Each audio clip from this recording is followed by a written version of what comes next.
Did you know some of Hollywood's biggest stars were erased from the industry overnight? Imagine going from sold-out theaters to being blacklisted in a single scandal. Hollywood is a place where dreams are made, but it's also where careers are destroyed. Ever wonder why Rose McGowan vanished after exposing Harvey Weinstein? Today, we are going to talk about the darkest reasons these stars were banned and why Hollywood never forgave them. Charlie Sheen. A single phone call in early March 2011 severed Charlie Sheen's decades-long run at the pinnacle of television comedy. By then, he had starred in 2.5 Men for 8 seasons, earning a record $24 million per season and 2 Emmy nominations. His earlier career included acclaimed roles in films such as Platoon and Wall Street, yet it was the sitcom that made him a household name. On February 28th, he disclosed on the Today Show, "I have a disease," referring to his HIV diagnosis, a revelation that captivated global headlines. Within days, his erratic media appearances grew more sensational. He boasted of having tiger blood and being on a drug called Charlie Sheen, language that both amused and alarmed fans. The final straw came after a series of missed rehearsals and on-set outbursts directed at producer Chuck Lorre. Network executives paused production and entered a bitter contract dispute. By mid-March, the show returned with Ashton Kutcher replacing Sheen, yet ratings dipped by over 20% in the first month without him. Legal settlements over unpaid taxes and a 2012 lawsuit against Warner Brothers further drained his finances. His net worth plummeted from roughly $150 million in 2010 to under $20 million by 2013. Attempts to reinvent himself through a reality series and stand-up tour met with lukewarm reception. By 2014, his name had largely vanished from primetime listings. Studios declared him uninsurable, a risk no network would shoulder. The collapse of a career built on charisma and comedic timing underscored how swiftly public perception can turn. From sitcom superstar to industry outcast, his story became a cautionary tale about the high stakes of fame. Mel Gibson. A leaked audio recording in July 2010 marked the abrupt decline of Mel Gibson's standing in Hollywood's elite circle. Fresh from an Academy Award for Braveheart in 1995 and blockbuster roles in the Lethal Weapon franchise, he seemed untouchable. That summer, tapes from a 2006 DUI arrest in Malibu surfaced, revealing violent rants that included anti-Semitic slurs and racist invective. The backlash was immediate. Studios shelved or delayed projects including The Hangover Part 2 and distanced themselves from his production company. By September 2010, the Directors Guild declined to back his next film, citing concerns over financing and public relations. Awards bodies rescinded invitations, and his name disappeared from nomination shortlists. Apologies issued at press conferences and anger management courses did little to reverse the damage. Advocacy groups called for boycotts of his films. His net worth, estimated at $140 million in 2009, fell to $75 million by 2012 after legal fees and lost contracts. His directorial comeback with Hacksaw Ridge in 2016 earned critical praise and 2 Oscar nominations, yet major studios remained wary. Insurers flagged him as high risk, forcing him to seek independent financing. Casting notices after 2017 rarely included his name. The actor, once celebrated for portraying heroes, became emblematic of Hollywood's zero-tolerance stance on hate speech. His journey from revered filmmaker to professional pariah illustrated the enduring consequences of words spoken in anger. Mo'Nique. In February 2010, Mo'Nique stunned the film industry by winning the Academy Award for Best Supporting Actress for Precious. Her electrifying acceptance speech celebrated Black women in cinema, yet hinted at deeper tensions. 2 years later, she declined the traditional promotional tour, citing exhaustion and mistrust of studio demands. She alleged that executives had threatened to withhold roles unless she complied with exhaustive interview schedules and late-night talk show appearances. By 2017, her public critique of Netflix's pay structure escalated the conflict. Offered $100,000 for a stand-up special, she demanded a rate comparable to male peers with lower viewership. Negotiations collapsed, and Netflix removed her name from future projects. Industry insiders noted her reputation as uncooperative and risky to insure. By 2018, her on-screen presence had all but vanished. Her net worth dipped from $6 million in 2010 to under $2 million. She embarked on a solo tour and spoke at festivals advocating for equitable pay. Casting directors confirmed her name no longer appeared on call sheets. Awards committees excluded her from ballots citing lack of promotion. A performer once in high demand became a cautionary example of the cost of defiance. Her talent remained unquestioned, yet her career stood as a testament to the precarious balance between creative control and industry conformity. Rose McGowan. By late 1990s, Rose McGowan had built a reputation for fearless roles in horror classics and edgy dramas. Her turning point arrived in October 2017, when she accused Harvey Weinstein of rape, sparking the Me Too movement. Her tweet calling him a rapist triggered a flood of similar allegations. She testified before Congress in February 2018, urging stronger legal protections for survivors. Hollywood's response was swift. Her role on a major fantasy series ended mid-season, and networks quietly removed her character's episodes from streaming platforms. Her memoir, Brave, released in January 2018, detailed threats she received from studio lawyers and private investigators. Endorsement deals evaporated, and her net worth fell from $4 million in 2016 to under $1 million by 2019. Film festivals canceled her appearances, and sponsors withdrew funding from panels she headlined. Agents dropped her, citing reputational risk. She launched a foundation to support survivors, yet fundraising proved difficult without corporate backing. Filmmakers avoided her name in casting discussions, fearing backlash. A star who once thrived on controversy found her platform diminished by the very industry she helped expose. Her exile underscored Hollywood's struggle to reconcile accountability with profit. Isaiah Washington. Isaiah Washington's star rose in 2005 when he joined the cast of a groundbreaking medical drama that dominated ratings.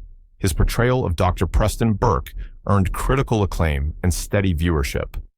In October 2006, a heated disagreement with a co-star culminated in a homophobic slur that was overheard by crew members.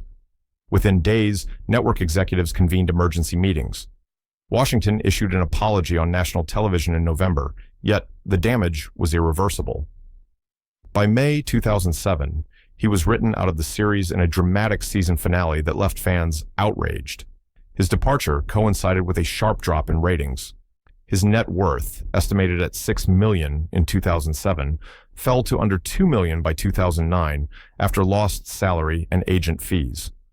Offers from independent filmmakers provided minimal relief. His public efforts to advocate for LGBTQ rights in 2008 went largely unnoticed by casting directors. Industry insiders confirmed that studios refused to risk similar controversies. His name disappeared from award nominations and press tours. A career that once embodied diversity and complexity in prime time became a cautionary tale about the power of words. His blacklisting demonstrated Hollywood's swift action to protect its image over long-term talent. Brendan Fraser. Brendan Fraser captivated audiences as the swashbuckling hero of the Mummy franchise in 1999 and 2001, grossing over $200 million per installment worldwide. His comedic turn in George of the Jungle further cemented his status. In December 2017, he publicly disclosed a 2003 sexual assault by a high-ranking member of the Hollywood Foreign Press Association. His testimony in 2018 led to internal HFPA investigations and resignations. Soon after, Fraser noticed a steep decline in casting calls. Industry executives cited concerns over potential litigation and perceived volatility. His agent confirmed budgets were slashed or redirected. By 2019, his net worth had plunged from $60 million to under $15 million after medical bills and reduced work. He took on roles in independent dramas, yet mainstream blockbusters remained elusive. Chronic injuries from years of performing his own stunts required multiple surgeries and extended recovery periods. In 2020, he returned to public view with a Golden Globe-nominated performance in The Whale. Despite critical acclaim, studios remained hesitant. Insurers flagged him as a liability. His name appeared only in festival programs and limited release screenings. The actor, once synonymous with summer box office success, found himself sidelined, a reminder that speaking truth can carry a heavy professional price. Shia LaBeouf. Shia LaBeouf emerged as a teenage prodigy with roles in Transformers and Disturbia, collaborating with directors such as Steven Spielberg. His performance in Indiana Jones and the Kingdom of the Crystal Skull showcased his versatility. In July 2014, he was arrested in Savannah for public intoxication and disorderly conduct. Subsequent years brought allegations of emotional and physical abuse by former partners. In December 2017, actress FKA Twigs filed a lawsuit accusing him of sexual battery and infliction of emotional distress. He entered rehabilitation and issued public apologies. Studios swiftly canceled projects including a biopic and a war drama, citing moral clauses. His net worth, once $35 million in 2015, dwindled to under $5 million by 2019. Independent filmmakers invited him to avant-garde projects, yet budgets remained small. Casting directors confirmed that insurers refused to underwrite leading roles with him attached. His name vanished from major festival lineups. By 2021, his only credits were in art installations and self-funded shorts. A talent once on the cusp of superstardom became emblematic of Hollywood's intolerance for legal and personal turmoil. His career served as a stark lesson that creativity cannot always shield one from the consequences of private actions. Amanda Bynes. Amanda Bynes became a cultural icon in the early 2000s with hit Nickelodeon shows and box office successes like What a Girl Wants. By 2005, her salary exceeded $2 million per film. In April 2010, she was arrested for DUI and hit and run in Los Angeles. Over the next 3 years, her struggles with mental health became highly publicized. In 2013, she was placed under a court-appointed conservatorship after incidents including walking into traffic and posting erratic messages online. Studios and networks cited her uninsurable status and severed contracts. Her net worth plunged from $12 million in 2012 to under $1 million by 2015 after legal fees and lost earnings. She enrolled in fashion design school in 2016, but remained off-screen. Attempts to audition in 2018 were blocked by her conservators. In 2022, the conservatorship ended, and she expressed interest in returning to acting. Yet casting directors remained wary. Industry insiders noted liability concerns and potential insurance issues. Her story illustrated the precarious balance between talent and personal well-being. A bright young star's fall from grace underscored the vulnerability of fame in the face of mental health crises. Armie Hammer. Armie Hammer's breakthrough came with The Social Network in 2010 and peaked with an Academy Award nomination for Call Me By Your Name in 2017. In January 2021, private messages surfaced online alleging sexual violence and cannibalistic fantasies. The accusations spread rapidly across social media and mainstream outlets. His talent agency dropped him within 48 hours, citing moral clauses. Productions halted on Shotgun Wedding and The Offer. His net worth, estimated at $20 million in 2020, fell below $5 million by 2022 after legal costs and lost paychecks. He entered a rehabilitation program and issued a statement denying wrongdoing while seeking treatment. Despite that, insurers flagged him as high risk. Casting notices labeled him unavailable for any roles involving intimacy. Independent documentarians interviewed him, yet mainstream studios kept their distance. By 2023, his name rarely appeared in industry trades. The rapid descent from award-nominated actor to professional pariah highlighted Hollywood's low tolerance for scandal. His case became a reference point for studios tightening moral clauses and insurance requirements. Kevin Spacey. Kevin Spacey's career soared with 2 Academy Awards by 2000 and a defining role in American Beauty. His turn as Frank Underwood on a streaming political drama earned him international acclaim. In October 2017, Anthony Rapp accused him of sexual misconduct from 1986. Spacey issued a brief apology and claimed lack of recollection. Within days, Netflix suspended production on the show's 6th season and removed him from all promotional materials. His role in a major historical thriller was recast, with Christopher Plummer requiring costly reshoots.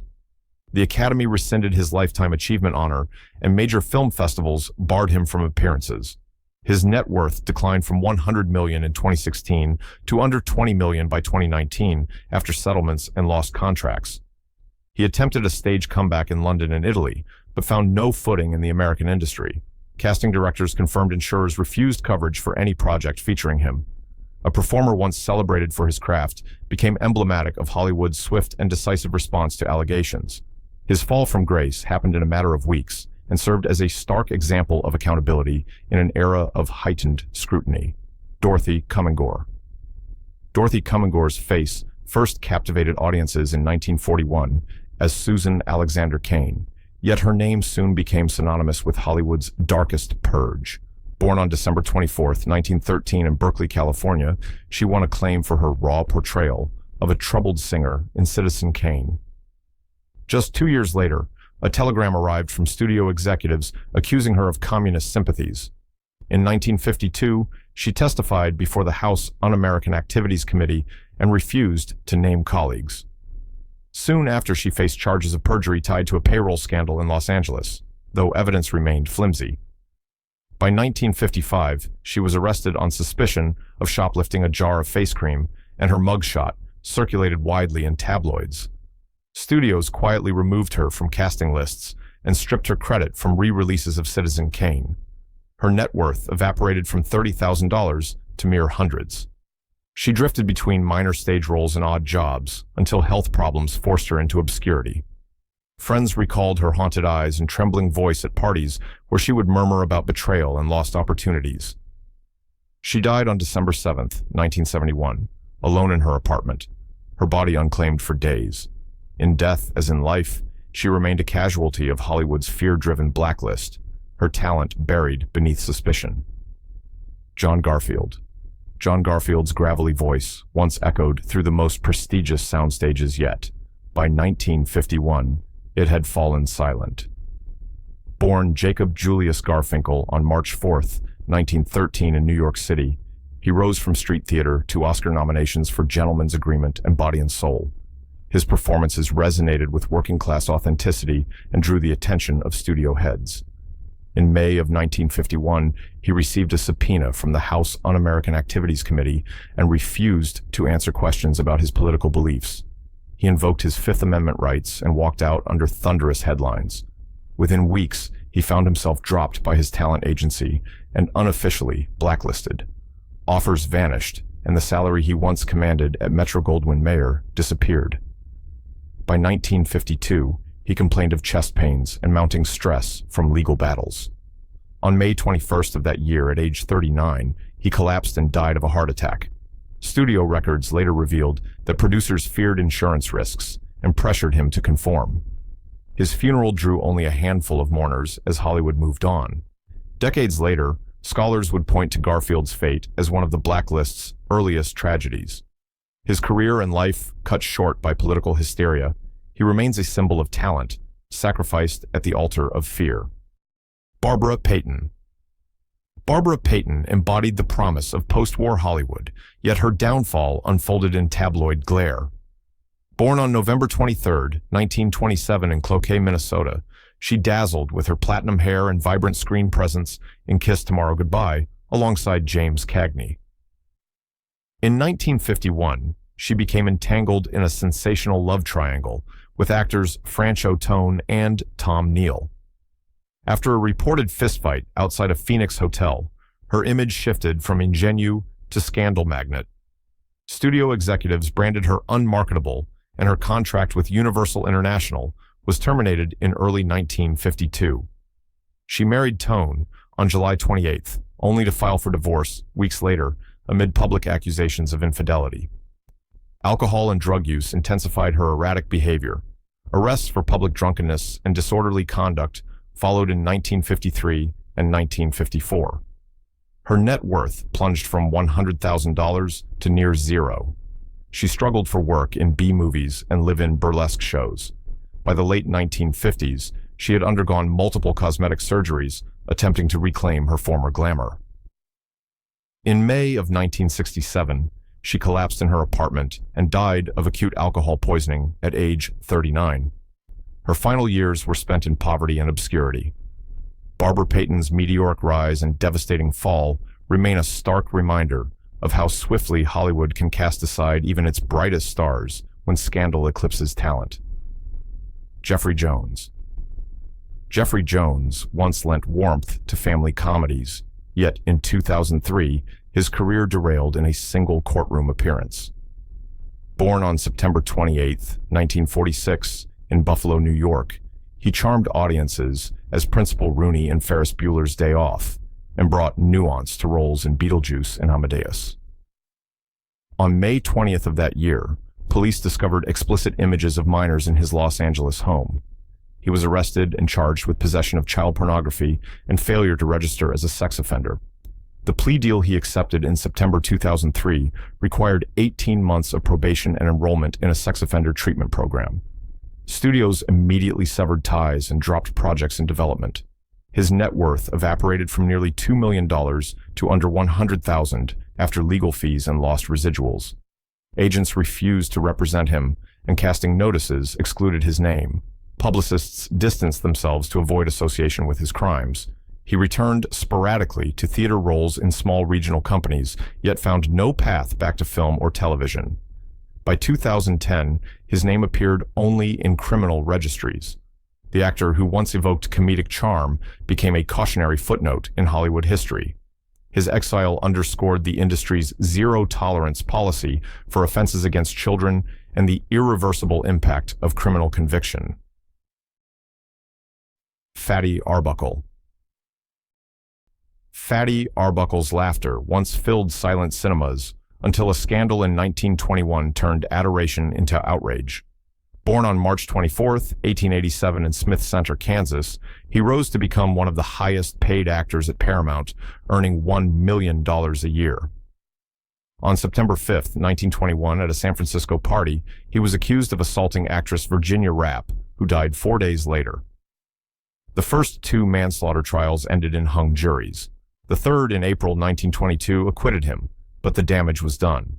The studio system revoked his contracts and banned him from appearing on screen. The actor's net worth collapsed from a fortune to nothing. He adopted the pseudonym William Goodrich and worked behind the camera directing comedies. His name was scrubbed from promotional materials and newsreels. In 1933, he collapsed in his hotel room in New York City and died of a heart attack at age 46. The scandal led to the creation of Hollywood's production code and a legacy of censorship. Arbuckle's exile marked the first major moral reckoning in American cinema. His talent survived only in grainy prints and faded memories, a reminder of how swiftly acclaim can be eclipsed by controversy. Vanessa Marquez. Vanessa Marquez's journey from television breakthrough to tragic end revealed Hollywood's harshest judgments. Born on December 21, 1968 in Los Angeles, she earned recognition as nurse Wendy Goldman on a hit medical drama in the mid-90s. Her role introduced viewers to a strong yet vulnerable character and opened doors to guest spots on acclaimed series.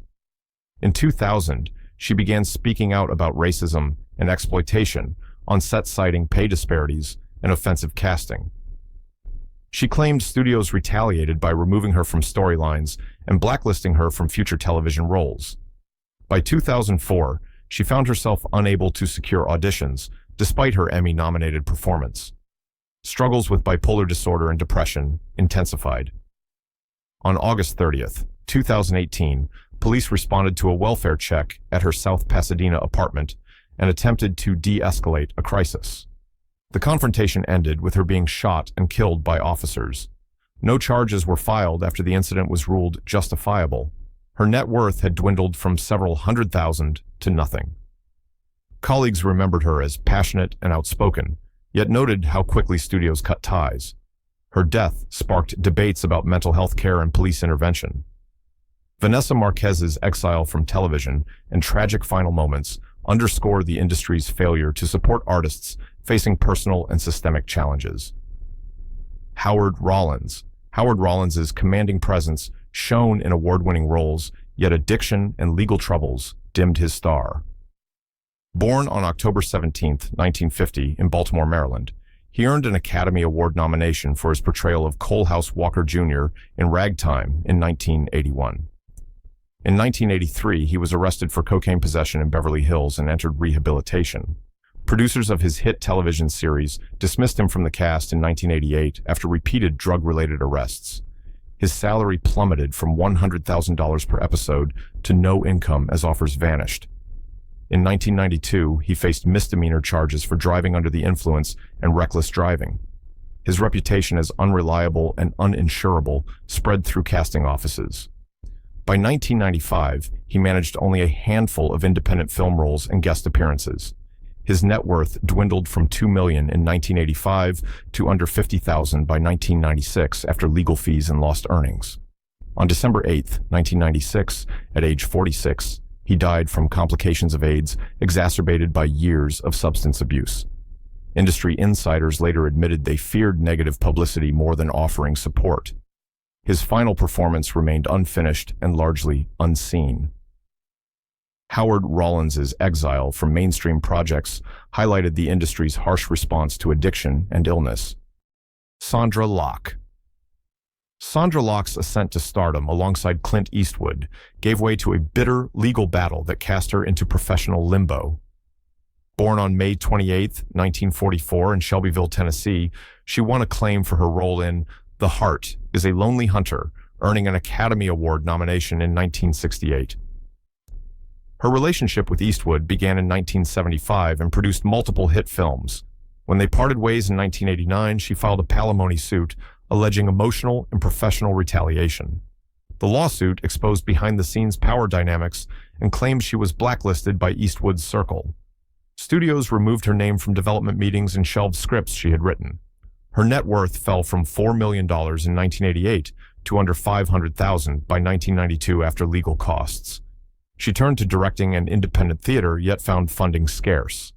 By 1995, her only credits were small television guest spots. Critics praised her resilience, but box office doors remained closed. She died on November 3, 2018, at age 74 from cardiac arrest. In death as in life, she remained a figure caught between talent and industry politics. Sondra Locke's exile demonstrated how personal disputes with powerful figures could erase careers overnight. Corey Feldman. Corey Feldman's childhood fame in the 1980s gave way to a mission that many in Hollywood would rather avoid. Born on July 16, 1970 in Los Angeles, he starred in The Lost Boys and Stand By Me by age 15. In 2017, he published allegations of widespread child abuse within the industry and named former executives. His documentary Truth Be Told, released in 2019, detailed claims of sexual exploitation at industry parties. Feldman claimed that speaking out led to industry backlash and blackballing. He said agents stopped returning calls and studios refused to meet for pitches. His net worth dropped from an estimated $2 million in 2016 to under $500,000 by 2020 after legal fees and production costs. Fundraising for his nonprofit supporting abuse, survivors struggled without corporate sponsors. Public appearances drew both support and hostility. Major networks declined to air his documentary citing defamation concerns. Independent screenings became his only platform. By 2021, his name rarely appeared in mainstream entertainment news. The actor who once embodied teen rebellion found himself sidelined for exposing Hollywood's darkest secrets. Corey Feldman's exile underscores the peril faced by whistleblowers in an industry built on secrecy. Brittany Murphy. Brittany Murphy's luminous smile graced screens in the late 1990s, yet behind the scenes her world unraveled in whispers of betrayal. Born on November 10, 1977 in Atlanta, Georgia, she rose to fame with roles in Clueless and 8 Mile by age 20.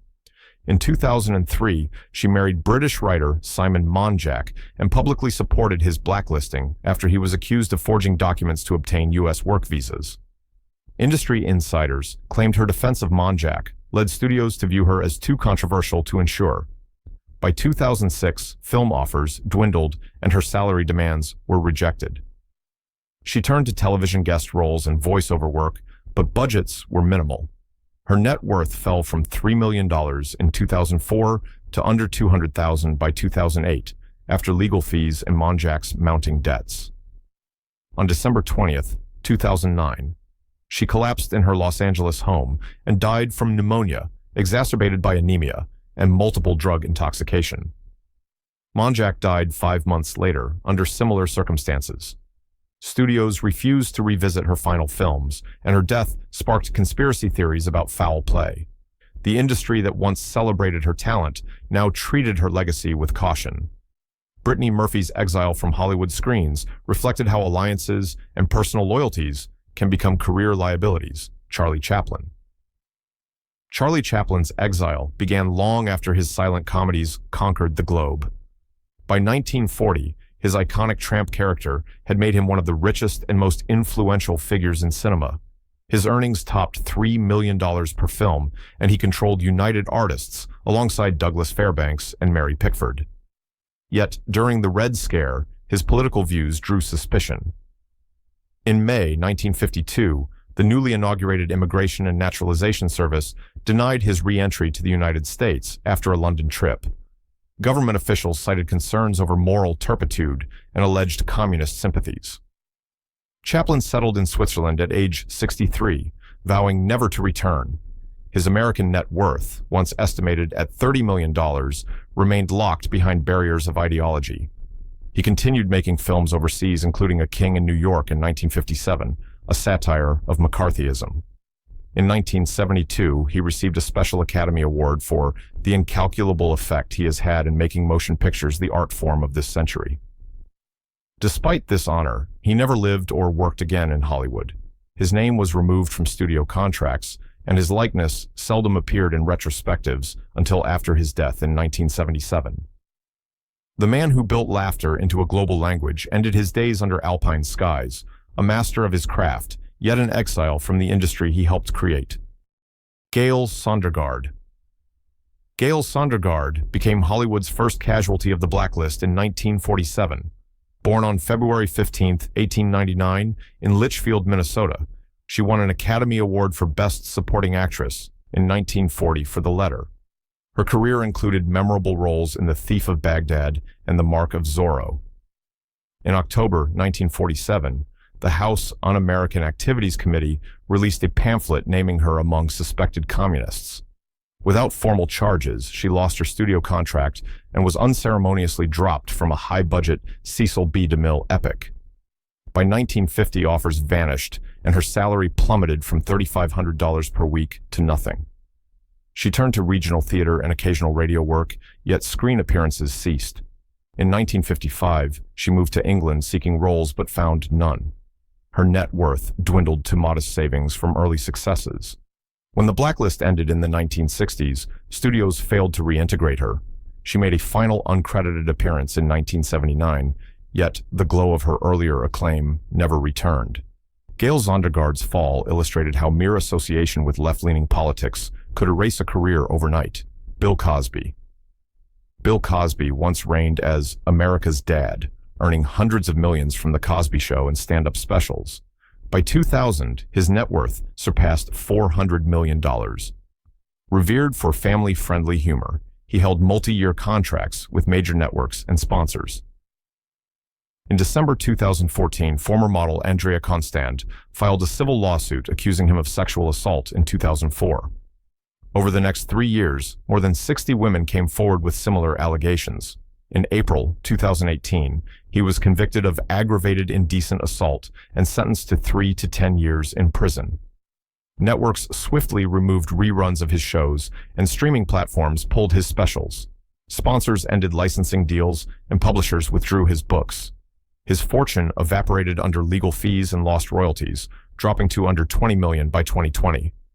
The Academy rescinded his Presidential Medal of Freedom. His prison term and public disgrace made him uninsurable and unemployable in entertainment.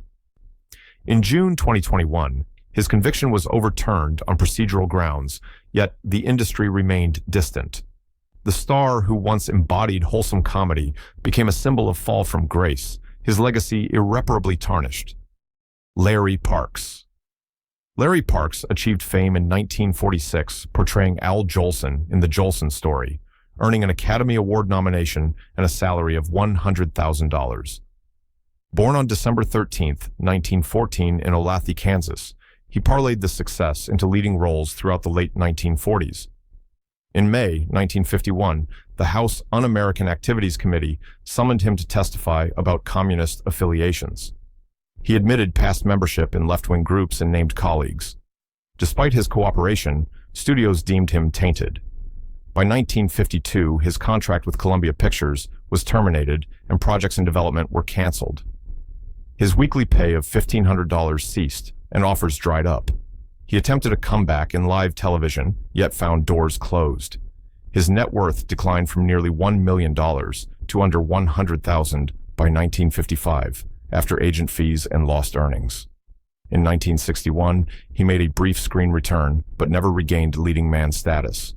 He died on February 27, 1975, at age 60, his career forever marked by political hysteria. Larry Parks's story exemplifies how even cooperation could not protect actors from Hollywood's fear-driven blacklist. Sterling Hayden. Sterling Hayden's life combined swashbuckling heroics with Cold War defiance.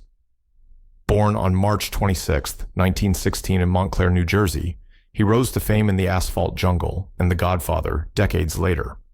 In 1951, he testified before the House Un-American Activities Committee, admitting brief membership in the Communist Party in the 1940s. He named names, yet still faced repercussions. Studios cut his salary and removed him from a Cecil B. DeMille epic. By 1953, he found himself uninsurable for leading roles and relegated to supporting parts. His net worth plummeted from $200,000 to mere savings from earlier films. Disillusioned, he left Hollywood for months, working as a merchant seaman. He returned sporadically to acting in the 1960s, yet never commanded top billing again. His final decades saw critical acclaim for character roles, but no restoration of his former stature. He died on May 23, 1986, at age 70. His legacy is much defined by his principled stand as by his on-screen performances. Sterling Hayden's exile underscored the personal costs of political conviction in an industry governed by fear. Have you ever wondered what happened when Hollywood's biggest stars turned their cameras skyward? Orson Welles, Marilyn Monroe, and Ronald Reagan chased ghostly lights, hosted secret screenings of alien autopsies, and scribbled star charts by moonlight. From desert vigils to clandestine penthouse seances, their obsession with UFOs blurred fantasy and reality. Tonight, we unveil the true stories behind those midnight encounters and the cosmic mysteries that haunted Tinseltown. Shirley MacLaine. Shirley MacLaine's fascination with the paranormal became almost as famous as her Oscar-winning turns on screen. Long before New Age circles embraced UFO lore, MacLaine was already chronicling strange lights in the sky and otherworldly visitations. In her 1983 memoir, Out on a Limb, she described walking on a desert plateau to see a glowing craft hovering silently like a pearl in the night. According to her account, it descended to treetop level before vanishing without a trace, leaving only an electric hum in the still air. Her public declarations shocked studio executives accustomed to controlling their stars' images. Yet, MacLaine refused to back down. She hosted seances at her Bel Air home, invited UFO researchers to private screenings of her films, and even staged impromptu cosmic communion gatherings at Hollywood parties. Biographers note that these pursuits cost her certain roles, yet she wore the reputation of Hollywood's premier alien enthusiast like a badge of honor. Beyond sensational headlines, MacLaine's journey tapped into a broader cultural shift. As Cold War tensions gave way to cosmic curiosity, she became a bridge between Tinseltown glamour and fringe science. Her later books, Dancing in the Light in 1985 and You Can Get There From Here in 1991, delved deeper into her encounters, blending spiritual self-help with vivid UFO testimonies.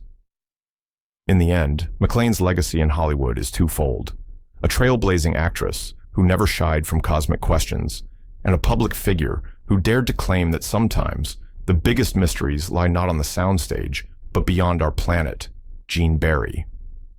When Gene Barry stepped onto the set of 1953's The War of the Worlds, he was playing a scientist battling Martian invaders.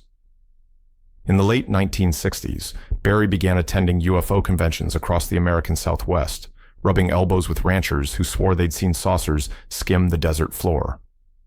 In a 1972 interview with Fate magazine, he recalled a night in Roswell when an unmarked craft darted across the moonlit sky faster than any jet I'd ever seen. Unlike many stars who treated UFO folklore as a punchline, Barry treated it as a lifelong passion. He collected thousands of newspaper clippings on sightings, wrote personal letters to military insiders, and even financed small expeditions into remote canyons where contactees claimed to have met benign, human-like beings. Fellow convention-goers remember Barry buying coffee for eyewitnesses, listening patiently to tales of flashing lights and eerie radio static. Barry's public image never quite recovered from the stigma of UFO obsession. Agents warned him against discussing it in press junkets. Studios quietly sidelined him from high-profile roles. Yet he persisted, believing that Hollywood's scientific veneer should include room for cosmic wonder. By the time of his death in 2009, Gene Barry had not only left behind a reel of classic sci-fi performances, but also a trove of personal journals filled with star maps, coded sketches of alleged alien craft, and heartfelt letters to President Nixon pleading for a formal investigation into the greatest show in the universe. Jackie Gleason, the booming voice behind TV's The Honeymooners, harbored a secret obsession that couldn't be contained by laugh tracks or nightclub stages. In the late 1960s, after a screening of 2001 A Space Odyssey, Gleason confided to close friends that he'd been visited by strange figures in a U.S. Air Force hangar, figures he claimed were displayed during a covert Pentagon briefing. According to his inner circle, Gleason was personally invited by President Nixon to view what he believed were alien bodies preserved in metal canisters. This extraordinary claim first surfaced in a 1975 Playboy interview, though editors cut it from the final print for fear of ridicule. Undeterred, Gleason began incorporating UFO motifs into his nightclub acts, joking about guests from Jupiter and riffing on government cover-ups. Yet behind the humor lay genuine conviction. Biographer Clifford Irving later revealed that Gleason kept a safe in his Beverly Hills home stuffed with classified-looking documents, crudely typed leaked memos, and Polaroids of distant lights in the night sky. Colleagues described the star as alternately electrified and paranoid. Some nights he'd host seances. On others, he'd pace the terrace, scanning the horizon with binoculars. Studio executives, worried about insurance and public image, quietly pressured him to tone down the antics. But Gleason refused to let UFO skepticism derail his quest for truth. In his final years, he worked on a script titled Men from Beyond, a drama blending noir suspense with alleged eyewitness accounts. Though unfinished at his death in 1987, it remains a testament to a performer who never stopped believing that the ultimate encore might come from another world. Gloria Swanson. Gloria Swanson's name evokes the silent era glamour of Sunset Boulevard, but few recall her later life spent chasing celestial mysteries. In the early 1950s, Swanson grew intrigued by metaphysics after a chance meeting with a Hollywood medium. She began documenting vivid dreams of celestial visitors, tall, slender figures bathed in pale blue light, who imparted cryptic messages about humanity's destiny. Swanson's private journals, later donated to a paranormal archive, revealed detailed sketches of these beings and transcripts of her midnight conversations with them. She believed these star travelers were guiding her toward a spiritual renaissance, and she experimented with telepathy exercises in her Bel Air estate. Friends report that she hosted private astral projection salons, where guests reclined on cushions while she attempted to lead group journeys to far-off planets.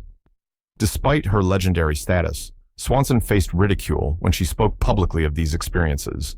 Tabloid columns labeled her Hollywood stargazer, and some old guard studio heads quietly severed ties. Yet she persisted in blending art and the unknown. In 1958, she produced and starred in Beyond the Veil, a short film combining abstract visuals with voiceover readings from her journals. Though it never saw wide release, bootleg copies circulated among UFO enthusiasts for decades. By the time of her death in 1983, Gloria Swanson had secured her place in two worlds, one as a pioneer of cinematic drama, the other as a fervent seeker of cosmic truths. James Stewart. James Stewart's on-screen persona, stoic, trustworthy, everyman, belied a private fascination with mysteries that defied earthly explanation. During the late 1940s, while filming on location in the Himalayas for a wartime drama, Stewart reportedly aided an anthropologist friend in smuggling a piece of what locals called the Yeti's hide into the United States. Though this tale treads the line between cryptozoology and extraterrestrial lore, Stewart's involvement sparked whispers in Hollywood circles about his belief in creatures not of this world.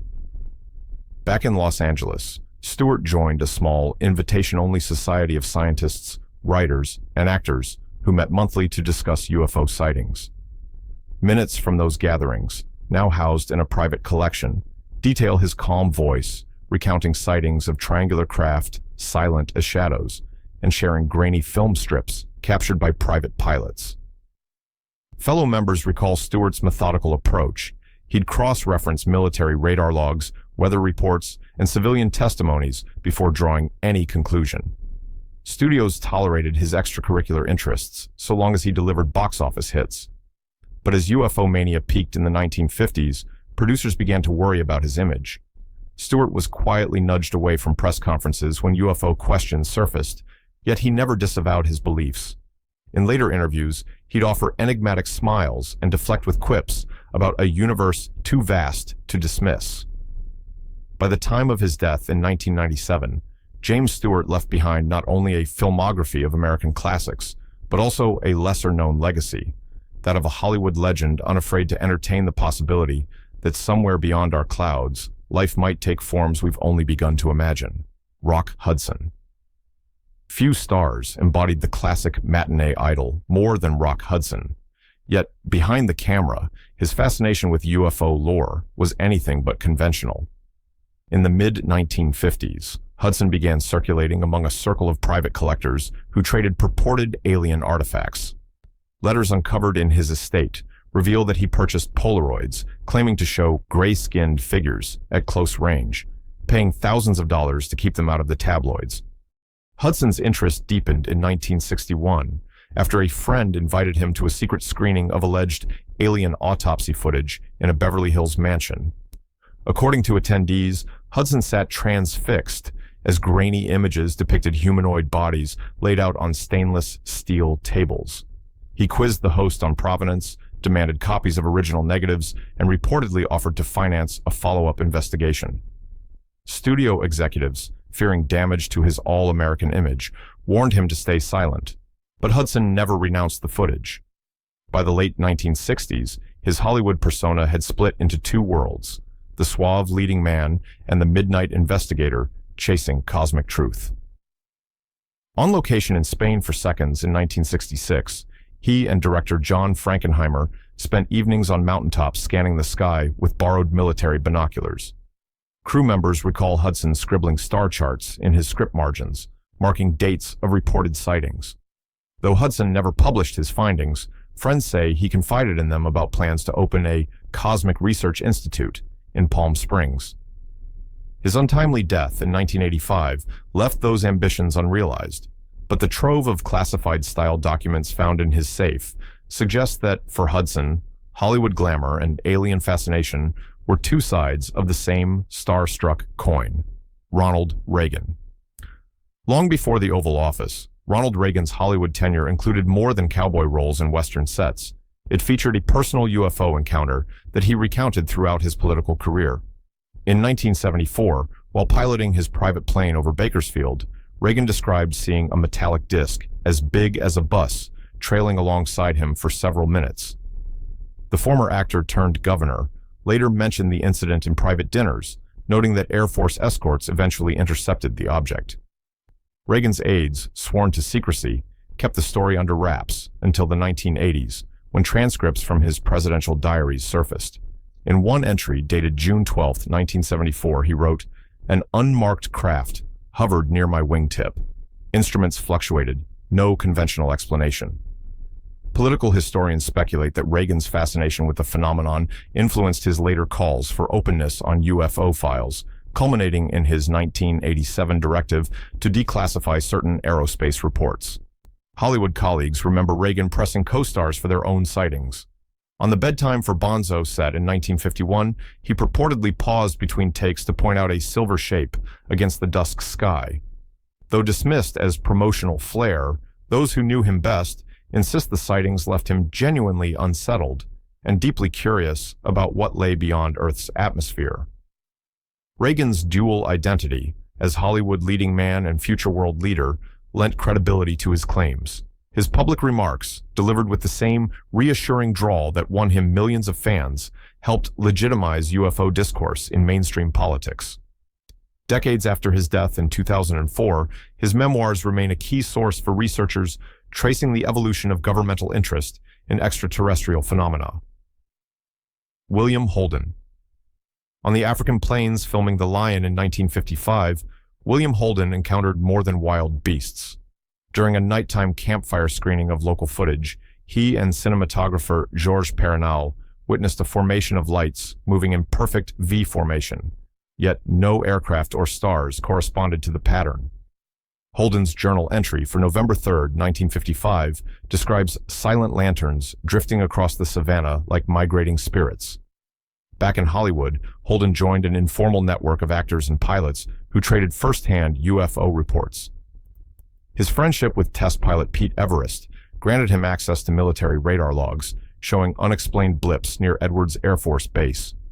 Holden pored over these records, comparing them to sighting dates and charting their coordinates on aviation maps. Studios tolerated his extracurricular research so long as it stayed off the press.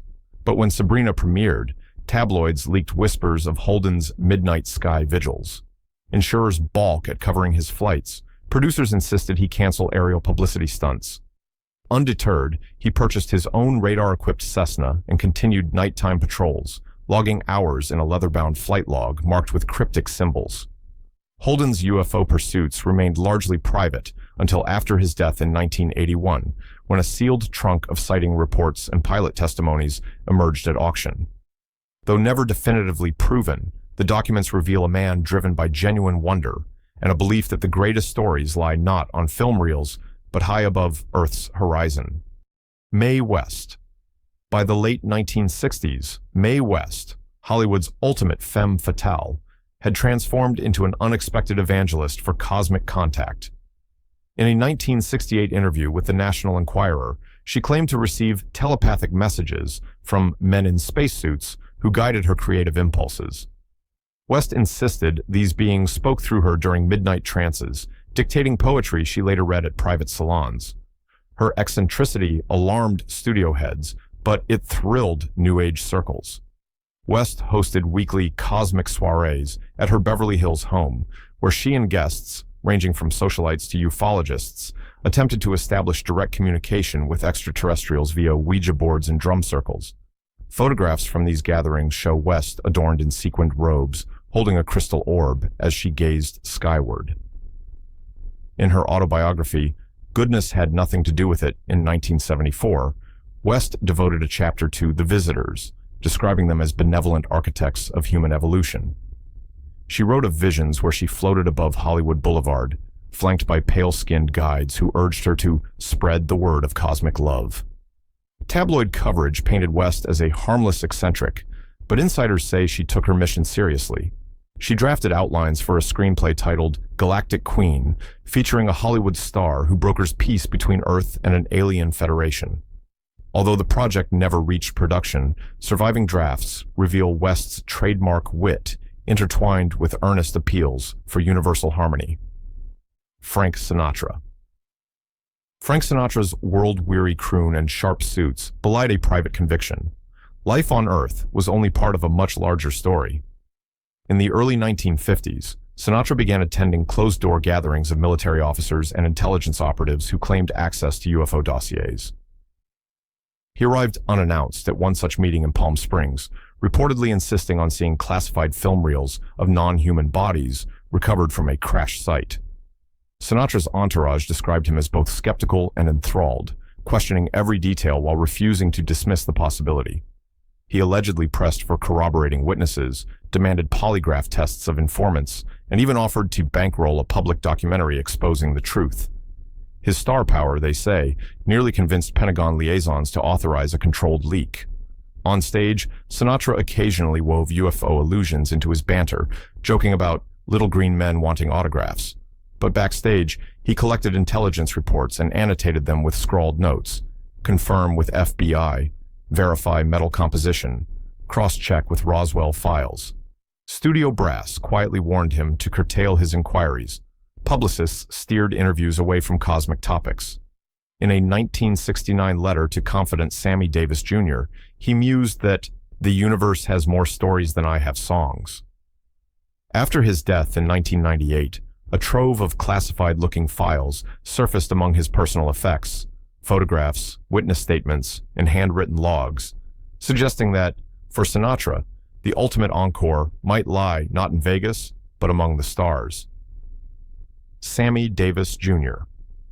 Sammy Davis Jr.'s electrifying stage presence masked a lifelong pursuit of the mystical, and nowhere was that more apparent than in his obsession with extraterrestrial intelligence.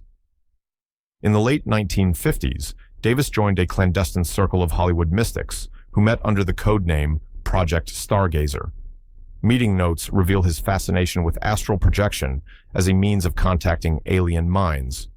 Davis hosted weekly starlight seances at his Los Angeles home, where he and fellow performers experimented with hypnosis, guided meditation, and early electronic voice phenomena devices. Guests claimed to hear faint, otherworldly whispers on tape, voices that Davis believed were transmissions from an advanced civilization. His interest peaked in 1963 when he acquired a fragment of alleged meteorite rock from New Mexico. Davis commissioned chemical analyses and compared the isotopic composition against known Earth materials. When results proved inconclusive, he wrote to leading astrophysicists, seeking validation for what he called a piece of the heavens. Despite the outlandish nature of his pursuits, Davis maintained his Hollywood standing. Producers noted that his UFO fascination never affected his performance. If anything, it added an enigmatic aura to his public persona. In interviews, he deflected cosmic questions with charm. "I've danced with more ghosts than I've seen spaceships," he'd quip, yet friends insist he took the subject with deadly seriousness. After his death in 1990, Davis's estate revealed dozens of letters exchanged with self-proclaimed contactees, detailed EVP recordings, and journal entries charting lunar phases for optimal communication. Sammy Davis Jr.'s legacy thus spans two realms, one of dazzling showmanship, the other of unyielding cosmic curiosity. Dennis Hopper. Dennis Hopper's rise from bit player to counterculture icon coincided with a profound shift in his worldview, one shaped by psychedelic experiences and alien fascination. By 1969, Hopper was living in Taos, New Mexico, where he and fellow artists claimed to witness strange lights over the desert mesas. In letters to his then-wife, Brooke Hayward, he described a silent craft moving like liquid mercury. Hopper's 1971 film, The Last Movie, subtly incorporates UFO motifs.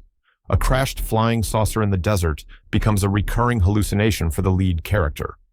Cast and crew recall Hopper insisting on filming at night, under open skies, to capture the energy of real sightings. He even invited local ranchers, self-taught UFO researchers, to consult on the script. In interviews, Hopper spoke openly about government suppression of alien evidence, citing unmarked military helicopters that he claimed chased down civilian observers. He collected homemade footage, interviewed alleged abductees, and drafted proposals for a documentary titled Cosmic Highway, though funding never materialized. Hollywood insiders say Hopper's reputation for volatility, fueled by drugs and unpredictable behavior, made studios wary of his UFO crusade. Yet those close to him remember a man driven by genuine wonder, convinced that art and cosmic truth were inseparable. When Hopper died in 2010, his archives included dozens of unedited night vision tapes, notebooks filled with star charts, and a half-written screenplay about humanity's first contact, Errol Flynn. Errol Flynn's swashbuckling image belied a private passion for the unknown. In the mid-1940s, while cruising his yacht in the South Pacific, Flynn claimed to have encountered a disk of light that hovered above the water before shooting skyward. His letters to friend and fellow adventurer C.S. Forrester describes the object as too large to be a plane, too silent to be a storm. Back in Hollywood, Flynn penned fragments of a memoir titled Beyond the Horizon, in which he speculated that ancient Polynesian legends of sky gods were rooted in real alien visitations. Though publishers balked at the manuscript's outlandish claims, Flynn circulated typescripts among confidants, hoping to spark broader interest. Flynn's fascination extended to collecting tribal artifacts purportedly linked to extraterrestrial worship, stone carvings of humanoid figures with oversized heads, and petroglyphs resembling star maps. He displayed these in his Mulholland Drive home, inviting scholars and curious neighbors to inspect them under spotlights. Studios tolerated his eccentricities until rumors surfaced that Flynn intended to fund an expedition to Easter Island in search of evidence of alien architects. Insurance underwriters withdrew coverage for his travel, and Flynn's project collapsed. Though he returned to acting, friends say he never abandoned the idea that Hollywood's greatest adventure lay not on film, but in unlocking humanity's cosmic heritage. George Van Tassel. Though not an actor, aviation engineer George Van Tassel wielded enormous influence on Hollywood's UFO subculture.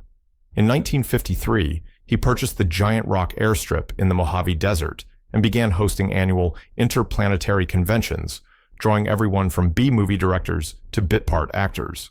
Van Tassel claimed to receive telepathic blueprints from Venusian beings, which he used to design his Integratron, a domed structure he believed could harness cosmic energy.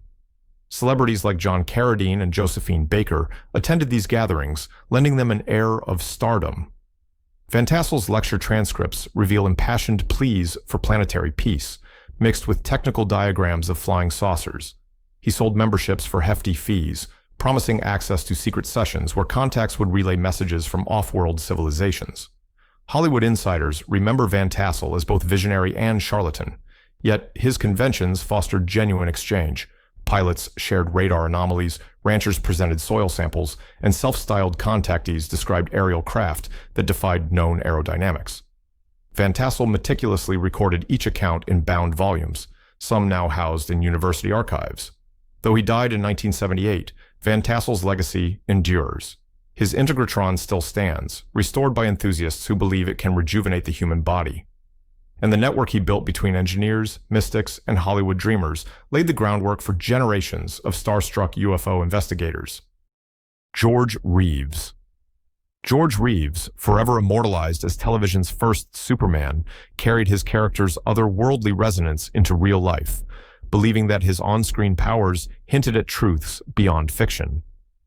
In the late 1950s, Reeves confided in friends that recurring dreams featured a silver guardian who guided him through cosmic portals. He attributed these visions to early childhood encounters in his native Kansas, where he claimed to have witnessed a saucer-shaped object land in a wheat field. Reeves joined a small circle of Hollywood professionals who met in Burbank basements to review alleged UFO footage smuggled from military sources. Meeting minutes, preserved by a former cameraman, detail Reeves's calm narration of a 1956 sighting near Edwards Air Force Base, a silent, triangular craft, glowing at each tip. Though Reeves's acting career waned by the late 1950s, his cosmic preoccupations intensified. He drafted an outline for a series called Beyond Earth, featuring dramatizations of real contact cases. Producers rejected it as too niche. Reeves shelved the project, his scripts gathering dust in a filing cabinet. His tragic death in 1959 cut short any chance of publicizing those ideas. Yet among his personal effects, researchers discovered detailed star charts annotated with his own notations, lines drawn between constellations, dates of reported sightings, and cryptic references to the ones who watch, Barbara Stanwyck. Barbara Stanwyck, Hollywood's consummate professional, was as disciplined off-screen as she was on. Yet in the late 1950s, friends noticed a shift. The actress who once rose at dawn for ranch rides began hosting twilight vigils on her Malibu property. According to correspondence preserved by a longtime confidant, Stanwyck spotted a formation of silent, cigar-shaped lights gliding above the Pacific coastline one summer evening. The objects moved in perfect synchronization, their glow unwavering against the dark sky. Disturbed yet intrigued, Stanwyck sought guidance from a private astrologer known for interpreting celestial portents. Letters exchanged between them reveal her belief that the lights carried messages, warnings, or invitations from beyond Earth. The astrologer's hand-scrawled reports describe Stanwyck's heightened intuition, vivid dreams of star-flecked landscapes, and figures bathed in pale green luminescence. She began marking lunar phases in her personal diary, timing nightly vigils to coincide with new moon darkness. Studio executives, wary of her growing eccentricity, discreetly discouraged on-location shoots near the coast after dusk. Yet Stanwyck persisted, installing a rooftop platform equipped with binoculars and a primitive radio scanner. Neighbors recalled hearing her mutter into a microphone, calling out coordinates she believed might attract a response. Despite the risk to her box office draw, she financed the equipment herself, convinced that Hollywood's brightest lights could not outshine the mysteries above. By the early 1960s, Stanwyck's cosmic pursuits had become a private obsession. She gifted friends star charts annotated with her own symbols, triangles denoting sighting points, circles for presumed landing zones. Though she never went public, the actress's late-night vigils and celestial sketches endure as testament to a legend who, even at the height of fame, refused to dismiss the possibility that some stories lie not in scripts, but in the silent dance of lights above the ocean horizon. Jane Russell. Jane Russell's sultry on-screen presence belied a restless curiosity about the unknown.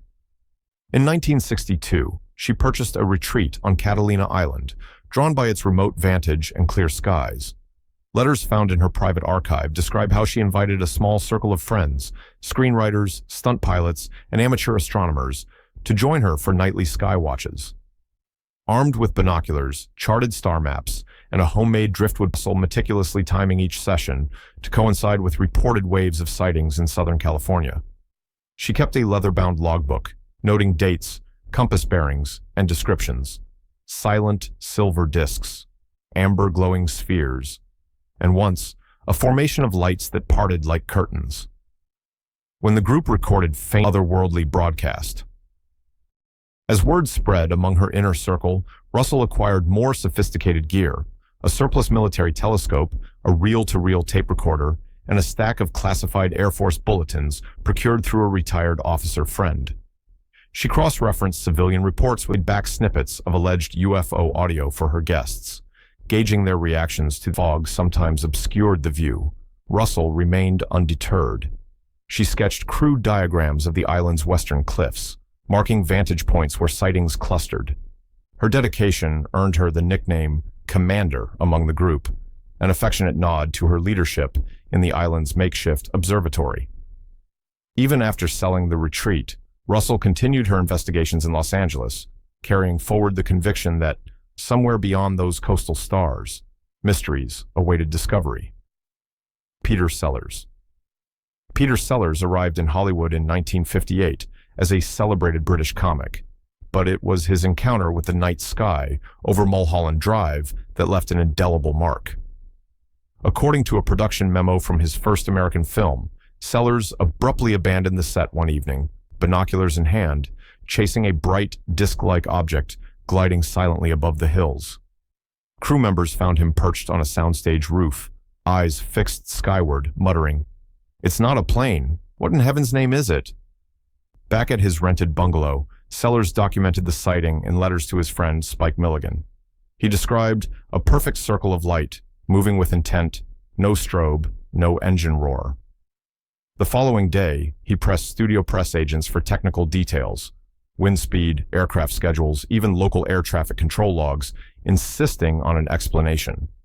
When none satisfied him, Sellers began compiling his own case files, Polaroid snaps of night sky, hand-drawn sketches of the object's trajectory, and typed transcripts of late-night radio chatter intercepted on a shortwave receiver. Colleagues noted that Sellers' fascination seeped into his work. He improvised UFO references into rehearsals, ad-libbing lines about little green men during comedic bits. Directors, amused by his antics, indulged him, often filming retakes under starlit skies. Yet behind the humor lay earnest conviction. Sellers wrote an unfinished screenplay titled The Man Who Wasn't Here, blending existential comedy with alien visitation, though the project never secured funding. Even after returning to Britain, Sellers remained convinced that something had brushed Earth that night. He gifted friends fragments of his skylogs, complete with margin notes. Witnesses saw it too. Don't let them forget. Decades later, those fragments surfaced in an auction of his estate, sparking renewed interest in the star who once chased UFOs as eagerly as he pursued laughter, Bing Crosby. Bing Crosby's smooth croon and easy charm made him Hollywood royalty, but in the privacy of his Palm Springs estate, he harbored a penchant for the macabre and mysterious. During the late 1950s, Crosby transformed his home theater into a clandestine screening room, complete with blackout curtains and military-style projectors. On select evenings, he invited a tight circle of confidants, fellow entertainers, retired officers, and defense contractors, to view purported alien autopsy footage. Eyewitnesses recall the hush that fell over the room as grainy frames flickered to life. Humanoid forms laid out on stainless steel tables, their limbs too long, their skulls too large. Crosby, ever the consummate host, passed trays of hors d'oeuvres while fielding hushed questions about film provenance. He claimed the reels originated from a covert Air Force archive, though no official record confirms their authenticity. Undeterred by skepticism, Crosby amassed related materials, fragmented transcripts of government memos, secondhand Polaroids of crash sites, and testimonials from self-described contactees. He stored these in a fireproof safe beneath his piano, labeling each dossier with cryptic codes. Friends who later perused the files described detailed annotations, verify lab analysis, cross-reference Roswell witness, and a secure chain of custody. Crosby's fascination extended beyond private screenings.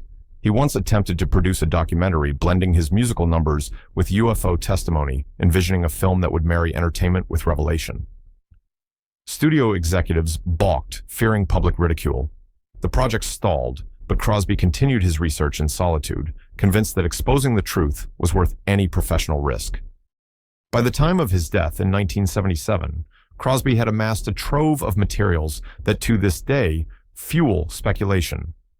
Whether genuine evidence or elaborate hoax, the footage and files he collected stand as proof that even Hollywood's most beloved star could not resist the lure of life beyond Earth, Charlton Heston. Charlton Heston's commanding presence in epics like Ben-Hur and the Ten Commandments masked a meticulous intellect and a private obsession with cosmic mysteries. In 1965, while shooting The Warlord in Ireland, Heston discovered a box of declassified U.S. Air Force reports in a local antiquarian bookshop, documents detailing unexplained aerial phenomena. Intrigued, he purchased the lot and carried the files back to his Beverly Hills home, where he established a small library dedicated to UFO research. He shared his findings with trusted colleagues, including a special effects technician who helped him build a simple telescope mount on set. Together, they observed night skies during breaks, logging hours of stargazing under the California firmament. Heston's dedication deepened when a retired Air Force colonel, introduced through mutual friends, offered him access to additional archives. The actor reviewed Project Blue book summaries, cross-checking cases with civilian newspapers. He grew particularly interested in the 1952 Washington, D.C. radar incidents, commissioning a private analysis of raw data. His conclusions remained unpublished, but letters show he believed the government had underestimated the phenomenon's significance. Though never public about his UFO pursuits, Heston slipped references into interviews, speaking of a universe teeming with possibilities and warning against dismissing eyewitness accounts. Producers, aware of his stature, tolerated the remarks. Heston even considered producing a televised special exploring humanity's cosmic neighbors, though studio politics and budget concerns shelved the idea. When he passed in 2008, Heston's estate included his annotated files, star charts, and correspondence with military insiders. These materials, now part of a private collection, underscore the image of a Hollywood titan who, even amid chariot races and Red Sea partings, never lost sight of the stars beyond the screen. Outro. So the next time you gaze up at the night sky, remember, even Hollywood's brightest stars couldn't resist the allure of the unknown. From Reagan's mid-air encounters to Sinatra's secret screenings, these legends blurred the line between fantasy and reality, proving that sometimes the greatest stories aren't scripted, they're written in the stars. But what do you think? Were these icons chasing cosmic truth, or just another Hollywood spectacle? Drop your theories in the comments below, and if you liked this deep dive into Tinseltown's secrets, smash that like button and subscribe for more mysteries from the golden age of glamour. What happens when Hollywood's biggest stars say no to the rules? In the golden age, refusing a studio demand wasn't just risky, it could end your career overnight. From contract rebellions to defying forced romances, these actors didn't just break the mold, they were kicked out for it. Today, we are going to talk about old Hollywood stars who paid the ultimate price for standing their ground in an industry that demanded total control: Olivia de Havilland. Olivia de Havilland broke the chains of the studio system by daring to challenge the oppressive contracts of her time. In the mid-30s, she took on Warner Brothers in a groundbreaking legal battle that forever changed Hollywood. Her courage in demanding freedom from an endless restrictive 7-year agreement led to a landmark ruling that redefined contractual obligations for actors. Her courtroom testimony and subsequent legal victory not only secured her independence, but also set a precedent that echoed throughout the industry. Critics praised her determination, while executives seethed at the loss of control over their prized asset. The legal documents from that historic case reveal a fierce struggle for personal dignity and creative freedom. Reports from the era detail the tension in the courtroom and the shockwaves that reverberated through studio boardrooms. Newspaper headlines of the time spoke of her as a trailblazer and a symbol of resistance. Her triumph came at a personal cost, as studios attempted to sideline her with fewer roles and diminished budgets. Yet the impact of her defiance resonated beyond the silver screen, inspiring countless others to question the stranglehold of the studio system. The ripple effects of that case are still discussed in film schools and legal circles today, marking Olivia de Havilland as one of the first stars to win back her autonomy in an industry built on control: Bette Davis. Bette Davis carved a path of defiance amid the relentless pressures of Hollywood.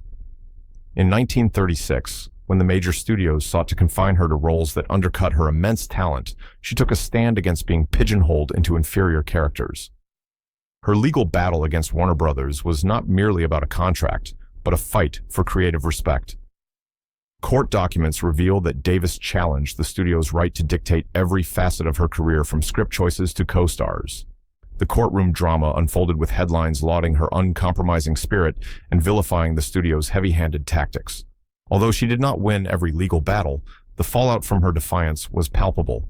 For a time, top-tier roles evaporated as studios re-evaluated her marketability. Industry insiders recalled whispered discussions in smoky back rooms about how an uncompromising star had upset the carefully orchestrated machine of studio control. Biographies published later described Davis as both a victim and a rebel, whose outspokenness ultimately forced a reluctant admiration from her peers. Her legacy in challenging the status quo has endured, serving as a reminder that the pursuit of artistic integrity can come at a significant cost. Her story remains a powerful testament to the courage required to stand against an industry built on strict conformity and control. Jean Tierney. Jean Tierney found herself at the crossroads of personal vulnerability and the harsh demands of Hollywood.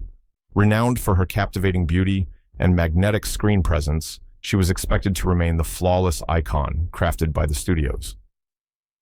When Tierney faced mental health challenges and publicized personal struggles, the studio system refused to accommodate her need for time away from the relentless spotlight. Reports from the 50s indicate that executives pressured her to continue working despite evident signs of emotional strain.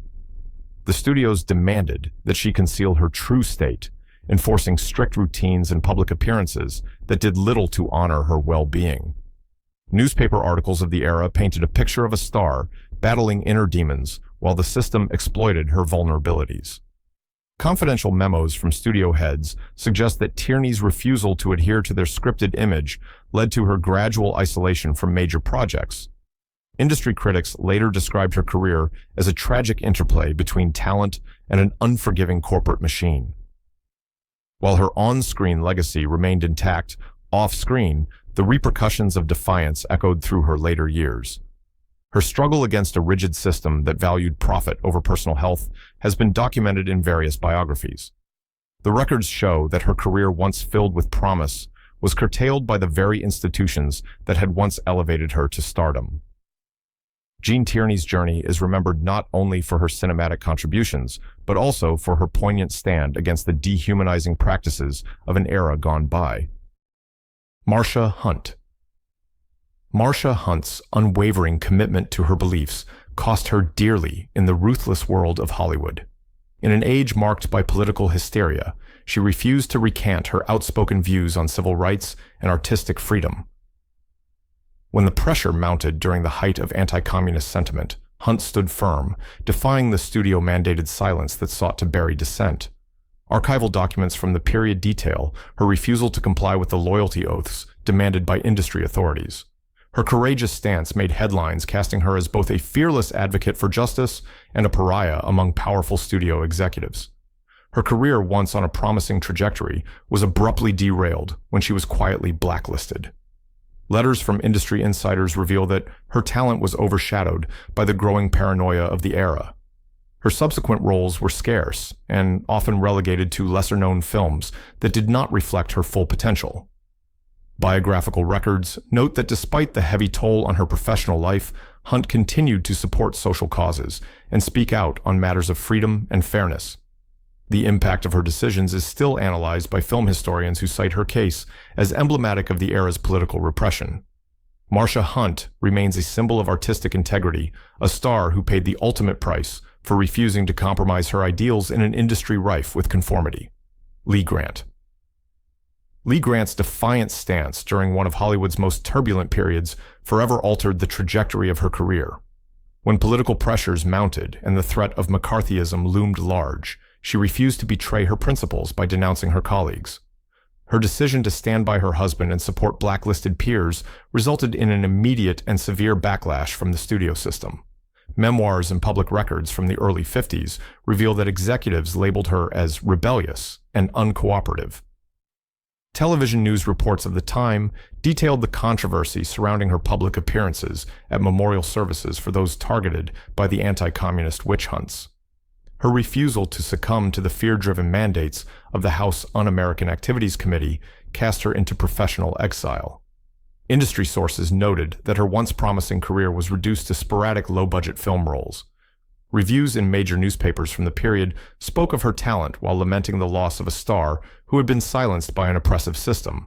Despite the setbacks, Lee Grant later re-emerged in independent films that praised her resilience and uncompromising spirit. Her story is a powerful reminder of the cost of artistic and personal integrity in a time when conformity was demanded by the highest echelons of power. Her journey continues to inspire discussions about the price of loyalty and the courage required to defy systemic injustice. Dalton Trumbo. Dalton Trumbo became synonymous with defiance in an industry where conformity was the rule. As a gifted screenwriter, his refusal to testify before the government during the anti-communist investigations of the late 40s cost him dearly. His decision to protect his colleagues and maintain his political beliefs led to an official blacklisting that lasted for more than a decade. Historical records from the era recount the tense interrogations and the hostile studio memos that described him as a subversive element. Despite the harsh restrictions imposed on his work, Trumbo continued to write under pseudonyms, his words circulating in secret among the film community. Film critics later marveled at the subversive brilliance that shone through his coded screenplays, even as studios tried to erase his contributions from the annals of cinema. Archive footage from the late 50s captures the lingering impact of the blacklist on his life, with his peers speaking in hushed tones about his undeniable talent and the injustice he faced. Books on Hollywood history detail the painstaking process by which Trumbo slowly regained recognition, culminating in his eventual public credit for epic films like Spartacus and Exodus.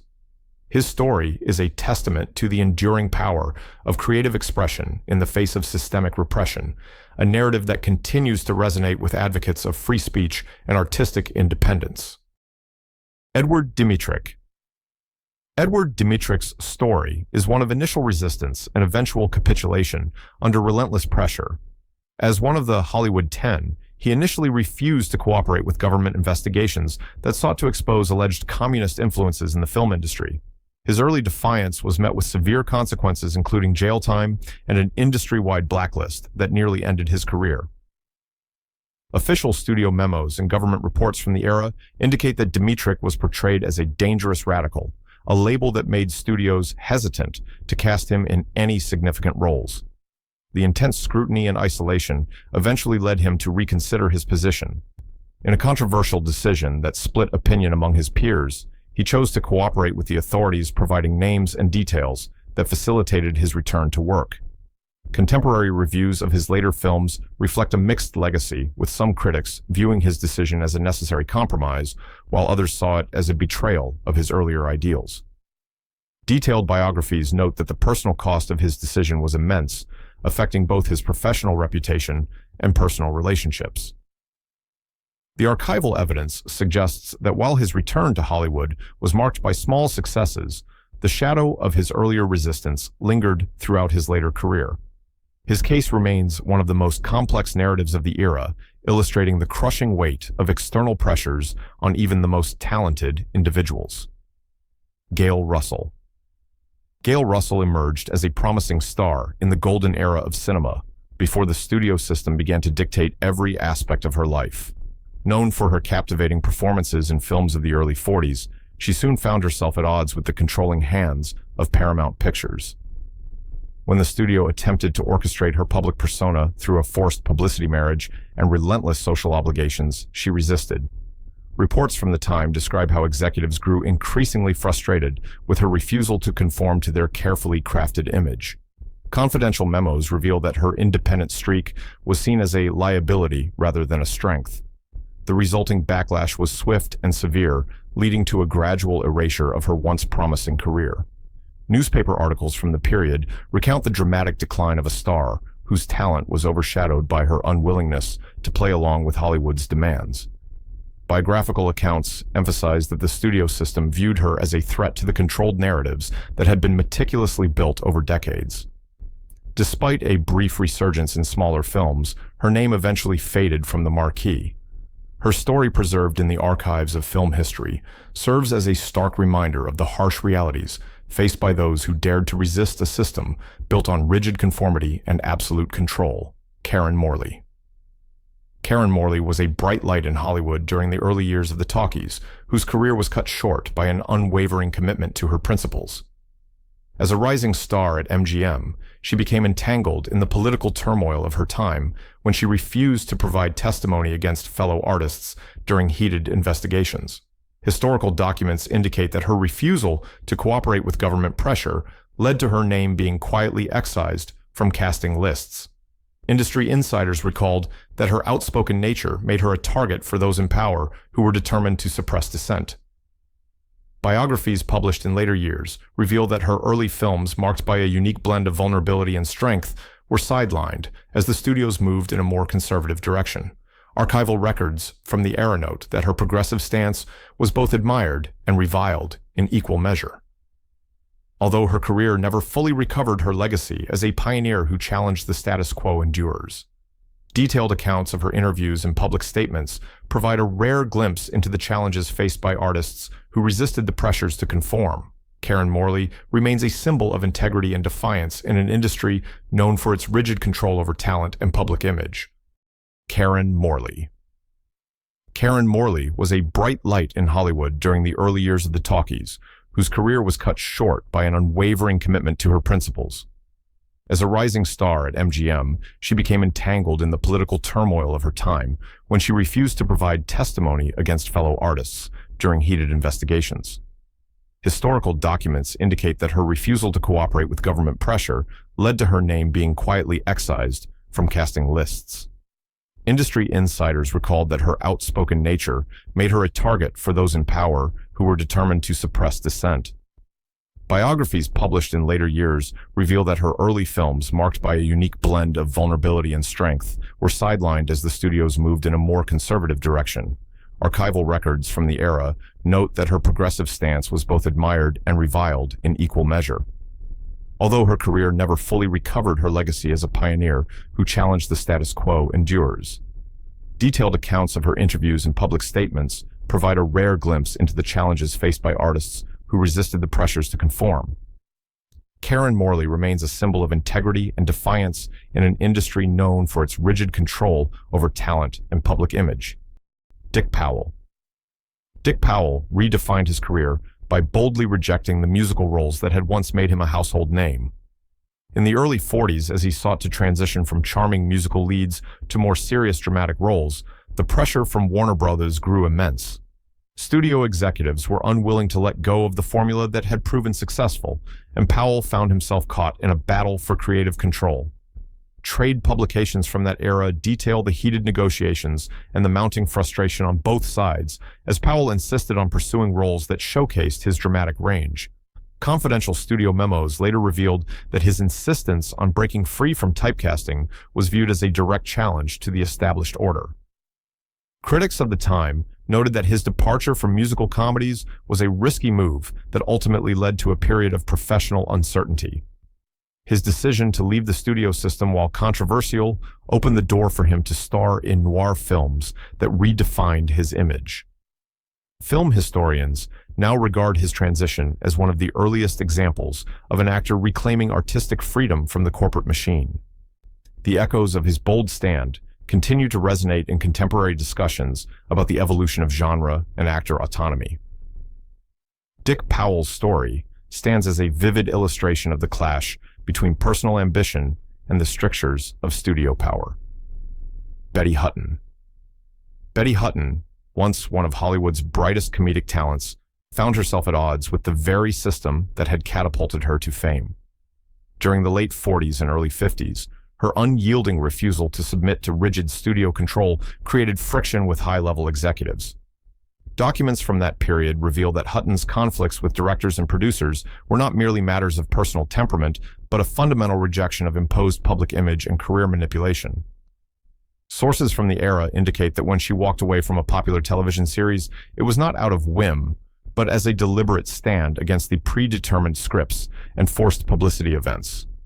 Critics in the trade journals noted that her departure was emblematic of a larger struggle for creative autonomy within Hollywood.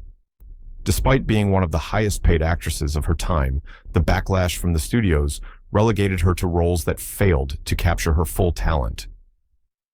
Detailed film reviews of the subsequent years point to a marked decline in her box office draw. Her trajectory is meticulously documented in biographies that explore the tension between artistic freedom and commercial demands. The legacy of Betty Hutton remains intertwined with the cost of defiance in an era that prized conformity over individuality, leaving behind a narrative rich in both achievement and sorrow. Betty Hutton. Betty Hutton, once one of Hollywood's brightest comedic talents, found herself at odds with the very system that had catapulted her to fame. During the late 40s and early 50s, her unyielding refusal to submit to rigid studio control created friction with high-level executives. Documents from that period reveal that Hutton's conflicts with directors and producers were not merely matters of personal temperament, but a fundamental rejection of imposed public image and career manipulation. Sources from the era indicate that when she walked away from a popular television series, it was not out of whim, but as a deliberate stand against the predetermined scripts and forced publicity events. Critics in the trade journals noted that her departure was emblematic of a larger struggle for creative autonomy within Hollywood. Despite being one of the highest-paid actresses of her time, the backlash from the studios relegated her to roles that failed to capture her full talent. Detailed film reviews of the subsequent years point to a marked decline in her box office draw. Her trajectory is meticulously documented in biographies that explore the tension between artistic freedom and commercial demands. The legacy of Betty Hutton remains intertwined with the cost of defiance in an era that prized conformity over individuality, leaving behind a narrative rich in both achievement and sorrow. James Dunn. James Dunn's journey in Hollywood took an unexpected turn when he began demanding roles that reflected the depth of his abilities. A celebrated actor who earned accolades for his performance in A Tree Grows in Brooklyn, he soon found that the studio system was unwilling to let him break free from the light romantic roles that had brought him early fame. Industry records from Fox document a growing rift between Dunn and the decision-makers who controlled casting and scripts. His insistence on exploring more complex characters clashed with the profitable formula of feel-good pictures. Critical reviews from the mid-40s reveal that his performances in dramatic films were met with both praise and controversy. Archival interviews describe the mounting tension in studio boardrooms as executives debated whether to risk the success of their established formulas. As the pressure mounted, Dunn found himself gradually sidelined from major projects. His career, once vibrant and full of promise, began to fade as the studios moved on without him. Biographical accounts from that time paint a picture of an actor caught between artistic ambition and the unforgiving demands of an industry driven by commercial interests. His story remains a cautionary tale of talent stifled by rigid contractual systems and the relentless pursuit of predictable box office success. Ona Munson. Ona Munson was celebrated for her unique allure and undeniable talent, yet she became entangled in Hollywood's fierce demands for conformity.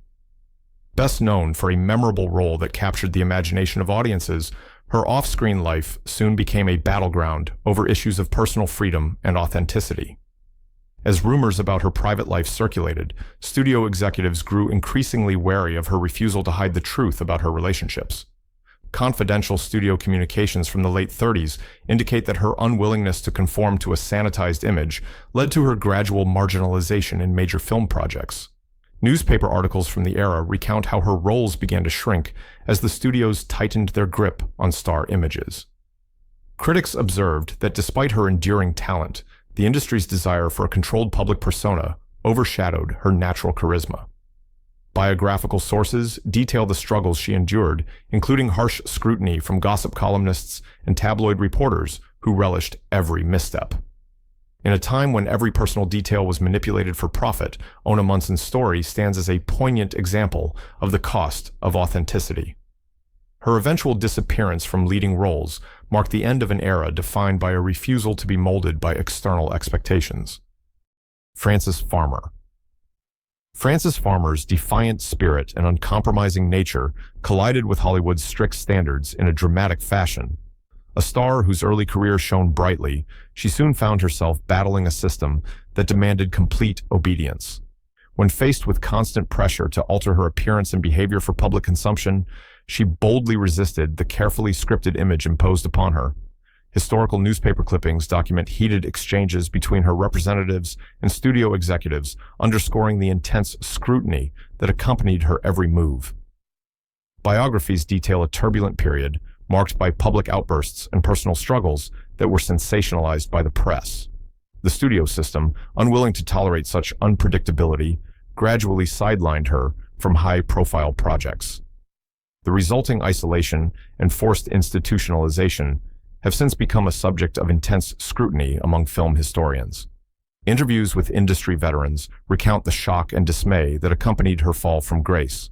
Her legacy is now seen as a powerful cautionary tale about the cost of artistic freedom in an environment that values image over substance.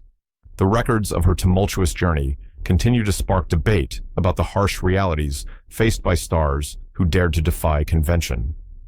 Robert Ryan. Robert Ryan built a reputation as a fiercely principled actor who challenged Hollywood's penchant for propagandistic roles.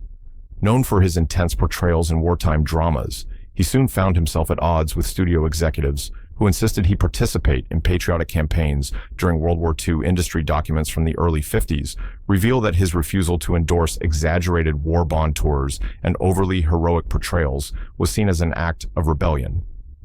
Critical reviews of his performances note that his brooding intensity carried a subtle critique of the system that demanded unwavering conformity. Archival footage from that period captures the tension as he clashed with directors determined to mold his image into that of an unyielding American hero. Detailed reports in trade magazines expose the behind-the-scenes conflicts as his insistence on authentic character work disrupted carefully crafted publicity strategies. Despite earning accolades for his dramatic roles, Ryan faced significant career setbacks when studios labeled him as politically unreliable. His personal correspondence from the era reflects a man who valued artistic truth above all else. Film historians now view his journey as emblematic of the broader struggle for creative freedom in a profit-driven industry. His story, woven into the fabric of Hollywood history, remains a testament to the enduring conflict between individual expression and the demands of a rigid system. Paul Robeson. Paul Robeson remains one of the most influential figures whose career was derailed by unwavering principles. An actor and singer whose talent transcended boundaries, he openly challenged the prevailing attitudes on race and injustice during his time. Historical records recount how Robeson refused offers that demanded he soften his outspoken views in exchange for continued work in mainstream cinema. Studio executives and government officials alike took notice of his radical stances. Biographical accounts from the 50s detail how his passport was revoked and his international tours were abruptly canceled due to mounting political pressure. Newspaper archives from the era reveal that his public appearances were increasingly curtailed, leaving him isolated from the major cinematic projects he once commanded. Despite his profound impact on the arts and civil rights, his career in Hollywood was effectively ended by the relentless blacklisting that marked the era. His recorded speeches and interviews from that turbulent time serve as enduring evidence of a man who chose his convictions over career longevity. Paul Robeson remains a powerful symbol of resistance, whose story continues to inspire debates about freedom of expression in a tightly controlled industry. Jean Muir. Jean Muir emerged as a victim of the fear and suspicion that defined the Red Scare. A talented actress whose early television appearances earned her acclaim, she soon found herself targeted for her outspoken criticisms of loyalty oaths. Studio records reveal that her refusal to sign the mandated pledges against subversive influences led directly to her dismissal from a popular television series. Trade journals of the early 50s documented the rapid decline of her career as producers sought safer, more compliant talent. Newspaper interviews from that time recount her quiet protest against the pressures to conform to politically acceptable norms. Industry insiders later noted that her unyielding stance, although admirable, left her with few opportunities in a market that prized conformity above all. Her professional isolation was compounded by personal hardships that were amplified by the relentless media scrutiny of the era. Although Jean Muir continued to work in smaller productions, her early promise was irreparably damaged by the unforgiving political climate. Her story, preserved in numerous biographies and film histories, highlights the severe consequences of defiance in a time when the cost of artistic freedom was measured in career and reputation. Donald Woods. Donald Woods challenged Hollywood's rigid expectations by refusing to alter his identity to fit preconceived stereotypes. As an actor of exceptional talent, his insistence on maintaining his true name and heritage clashed with the industry's desire for market-friendly alterations. Historical documents from Warner Brothers and Columbia recount how his demands for authenticity were met with resistance. Reports indicate that he was repeatedly offered roles that diluted his identity in favor of generic heroism. His determination to keep his original persona led to a gradual phase-out from major productions, with casting directors favoring more malleable stars. Reviews from the mid-40s highlight his powerful performances that contrasted sharply with the sanitized images propagated by the studios. Biographies describe his journey as one marked by repeated conflicts with powerful executives who valued image over individuality. Newspaper features from the era illustrate a man caught in a battle between personal conviction and an industry that prized conformity. His struggle serves as a stark reminder of the challenges faced by those who dare to defy traditional norms. Donald Woods remains a compelling figure whose quest for authenticity cost him dearly in an industry driven by commercial expediency. Leif Erickson. Leif Erickson, once a rising star at Paramount, encountered a dramatic career downturn after refusing to indulge in the fabricated romances favored by studio publicity teams. A decorated Navy veteran, he returned to Hollywood with the expectation of portraying a heroic image befitting his service. However, studio executives insisted on pairing him in contrived romantic subplots that clashed with his true persona. Historical reports reveal that his refusal to participate in these orchestrated narratives led to a gradual erosion of his on-screen appeal. Trade magazines from the late 40s detailed the internal debates within the studio over his future roles. Critics noted that his natural gravitas and authentic military background were undermined by forced melodrama. Despite his undeniable talent and a growing base of admirers, the loss of creative control stifled the momentum of his career. Interviews with industry insiders later recounted his frustration and the eventual decision to step away from the glitz of Hollywood. His story is documented in several film histories as a poignant example of a star sidelined by rigid corporate expectations. Leif Erickson's struggle underscores the challenges that come with maintaining personal integrity in an industry that demands conformity to its ever-changing image. Florence Rice. Florence Rice a promising actress at MGM faced the brutal consequences of defying typecasting in an era that prized conventional beauty and predictable roles. Daughter of the legendary sports writer Grantland Rice, she was expected to embody the idealized image that the studio had crafted for its stars. Determined to assert her individuality, she repeatedly rejected roles that pigeonholed her into the cliched archetype of the dumb blonde or the secondary romantic interest. Confidential studio communications from the early 40s reveal that her demands for more substantive and challenging parts were met with resistance from executives. Detailed reviews of her performances in lesser-known films indicate that her talent was often overshadowed by the studio's inability to reconcile her ambitions with their market strategies. Newspaper columns from that time recount how her career, once brimming with potential, gradually evaporated as MGM chose to focus on more malleable faces. Biographical sources note that Florence Rice's determination to remain true to herself ultimately resulted in her being dropped from major projects. Her fading from the limelight remains one of Hollywood's quieter tragedies, a story of promise lost to the relentless pressure to conform. Her legacy serves as a somber reminder of the sacrifices made by those who dared to challenge an industry built on rigid control and predictable images. Greta Garbo. Reclusion became her signature after walking away from MGM in mid-1941. By then, she had already reshaped Hollywood mythology with films such as Anna Christie in 1930 and Camille in 1936.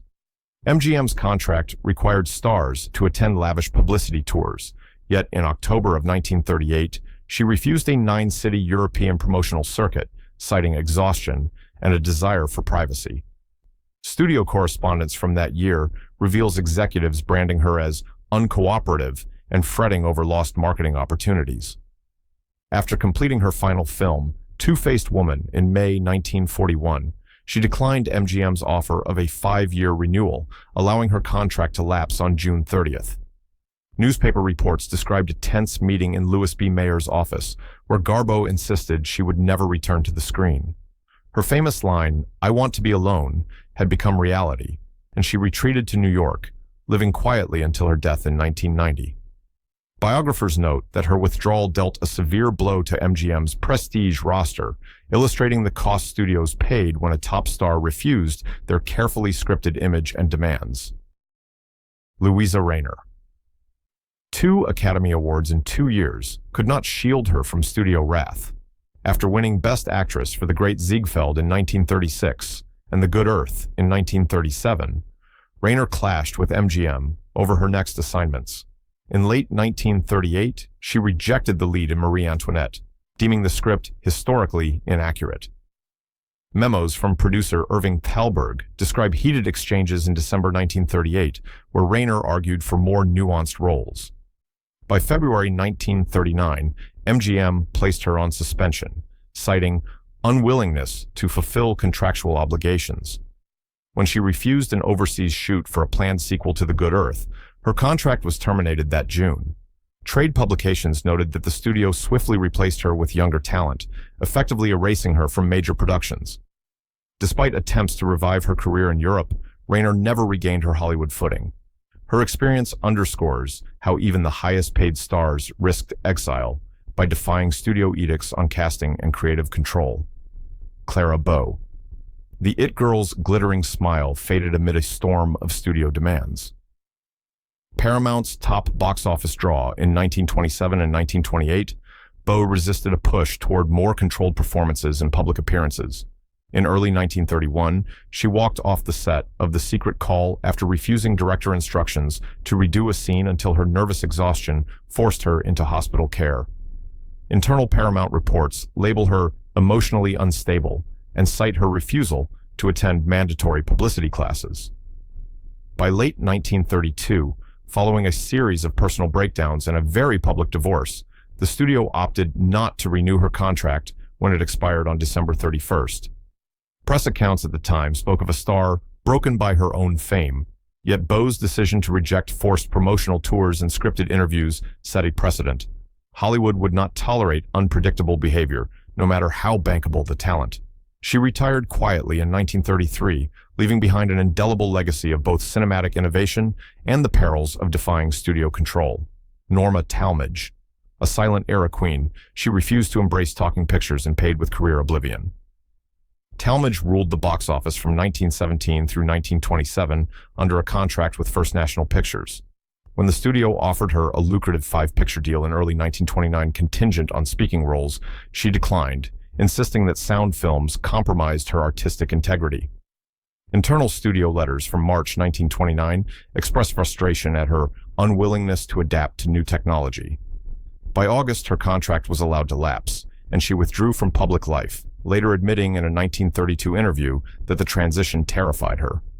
The industry moved swiftly to embrace sound, and Talmadge's departure marked one of the most dramatic exits of the era.